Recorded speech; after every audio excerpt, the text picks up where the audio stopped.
नमस्कार, arise news में आपका स्वागत है। तो पेश है आज की अहम खबरें। नमस्कार, अराइज न्यूज में तमाम दर्शकों का हार्दिक स्वागत, जोहार। आपको बता दें कि मोदी बर्नवाल राष्ट्रीय सम्मेलन में समाज को कैसे आगे की ओर लिया जाए, इस पर विशेष चर्चा उत्तर प्रदेश के एक्स डीजीपी महेंद्र मोदी जी के साथ आज बातचीत हम जुड़े हुए हैं। अब तमाम जो मेरे फॉलोवर हैं और जो व्यूअर हैं, इस न्यूज को ज़्यादा से ज़्यादा शेयर करें और अपने खासकर बर्नवाल मोदी समाज के लोगों से एक निवेदन है कि ये न्यूज को स्किप न करें, कृपया सभी देखें और आप विधि व्यवस्था को बहुत करीबी से देखे हैं। सबसे बड़ी बात है, हमारे समाज में आज लोग कभी कुछ होता है तो वो थाने जाने से डरते हैं। उन ऐसे युवाओं, उन ऐसे अभिभावक से क्या कुछ कहेंगे कि वो यदि उनके साथ कुछ घटना होती है तो वो विधि व्यवस्था का सपोर्ट लें और कैसे वो लें। जोहार झारखंड, जोहार मित्रों। सामाजिक, आर्थिक और राजनीतिक न्याय प्राप्ति के लिए संविधान की प्रस्तावना में हमें कर्तव्य और अधिकार दोनों बता दिए गए। इनकी प्राप्ति के लिए और साथ साथ जो प्रश्न आपने किया कि आम आदमी थाने कैसे पहुँचे, क्या वह भयमुक्त समाज के लिए वहाँ पहुँचे या ना पहुँचे। लोगों को भय भी होता है समाज जाने थाने पर पहुँचने में, उन्हें झिझक होती है कि वहाँ कैसा व्यवहार होगा, दुर्व्यवहार होगा, इस तरह की बातें हो रही। वास्तव में झारखंड में अभी बहुत कुछ कमियाँ हैं, वो मैं हर दिन देख रहा हूँ। अधिकारी लोग जिस समय उनको कार्यालय पहुँचना चाहिए या 6-6 महीने के प्रयास तक कुछ अधिकारी नहीं मिलते हैं, कुछ लोग मिलते हैं। इन बातों को देख करके ये समस्या आती तो है, लेकिन फिर भी जिन परिस्थितियों में झारखंड की पुलिस काम कर रही है उनकी प्रशंसा की जा सकती है।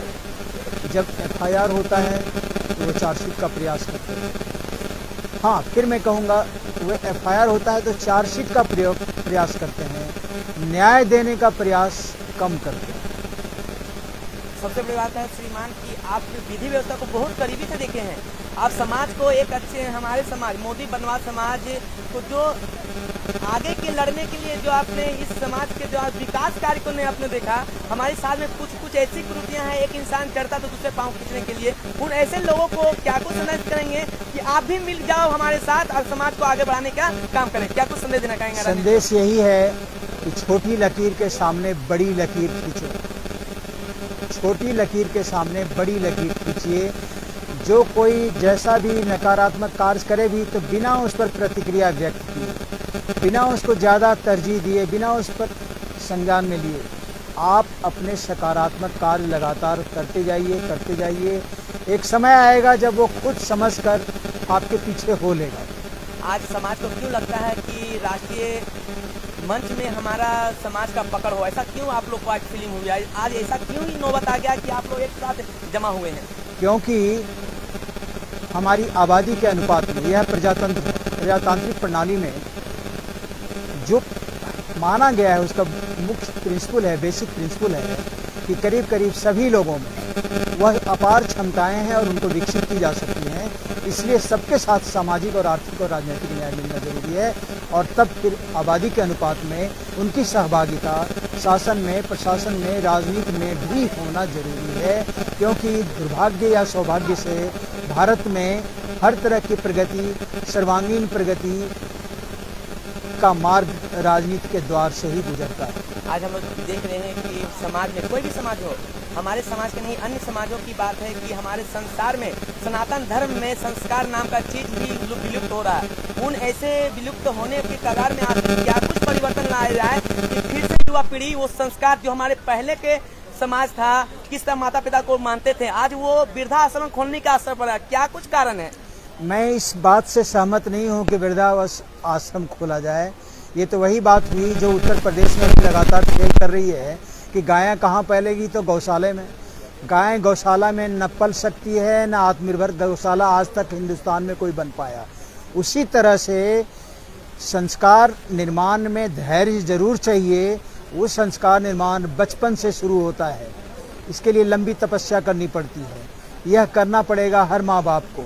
जो आज अपने माँ बाप की उपेक्षा कर रहे हैं वो भी याद रखें, वह भी एक दिन वृद्ध होंगे, बुजुर्ग होंगे और उनको भी प्यार, मोहब्बत, स्नेह, आदर की ज़रूरत पड़ेगी। तो जो संस्कार निर्माण के लिए पूरे धैर्य से व्यावहारिक कार्य करने पड़ेंगे।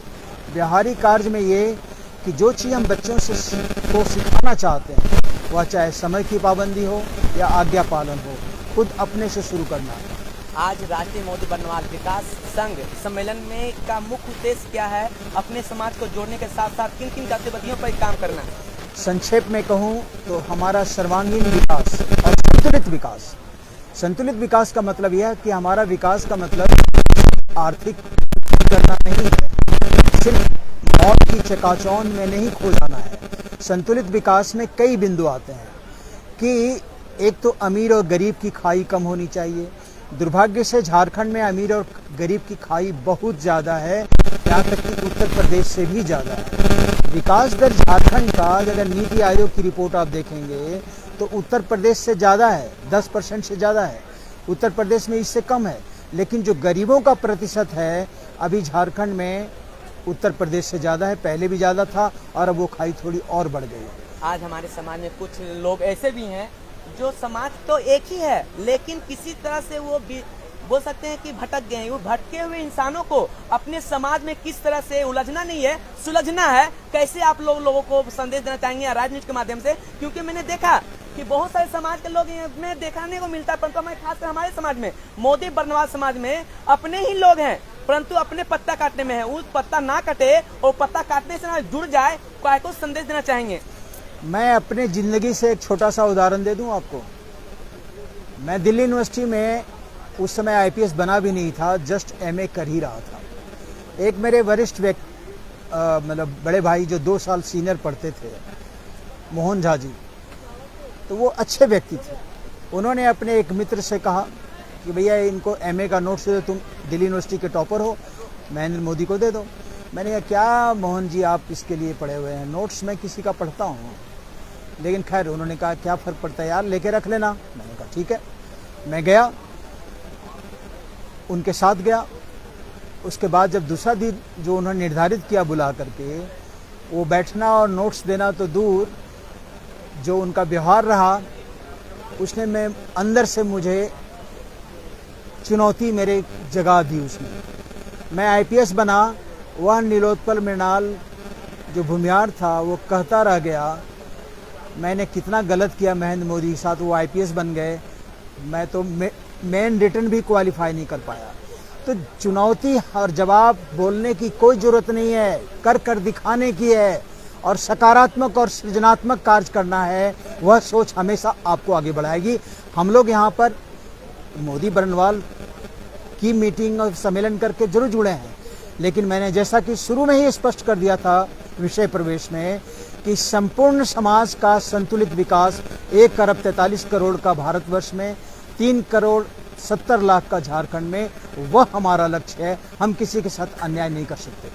आपको बता दें कि ये थे हमारे साथ उत्तर प्रदेश के एक्स डीजीपी महेंद्र मोदी, जिन्होंने गिरिडीह जिला के अंतर्गत राजधनवार में राष्ट्रीय मोदी बर्नवाल विकास संघ कार्यक्रम में शामिल हुए और उनका एक ही उद्देश्य है, हम अपने समाज को कैसे उन्नति की ओर ले जाएं और उसके अपने समाज के लोगों को किस तरह सुरक्षा प्रदान करें, इस पे गहन अध्ययन की चिंतन किया। उसने साथ साथ ये भी बताया हमारे समाज में संस्कारगत जो विलुप्ति हो रही है उसे कैसे इंक्रीजमेंट किया जाए, कैसे उत्पत्ति किया जाए। उन्होंने सरल शब्द में बोला हमारे संस्कार जो माँ बाप से मिलता है, माँ बाप अपने बच्चे के साथ समय दें, ना कि मोबाइल धरवा के अपना टाइम पास करवाएं। इसीलिए मोबाइल की जरूरत तो सभी को है, नो डाउट। आज के आधुनिक मॉडर्न एरा में मोबाइल की जरूरत सभी को है, लेकिन बच्चे के साथ भी टाइम दें, तभी तब आप बूढ़े होंगे तो वो बच्चे आपके साथ टाइम देंगे। और राइट न्यूज के लिए राजधनवार से पवन मोदी का रिपोर्ट।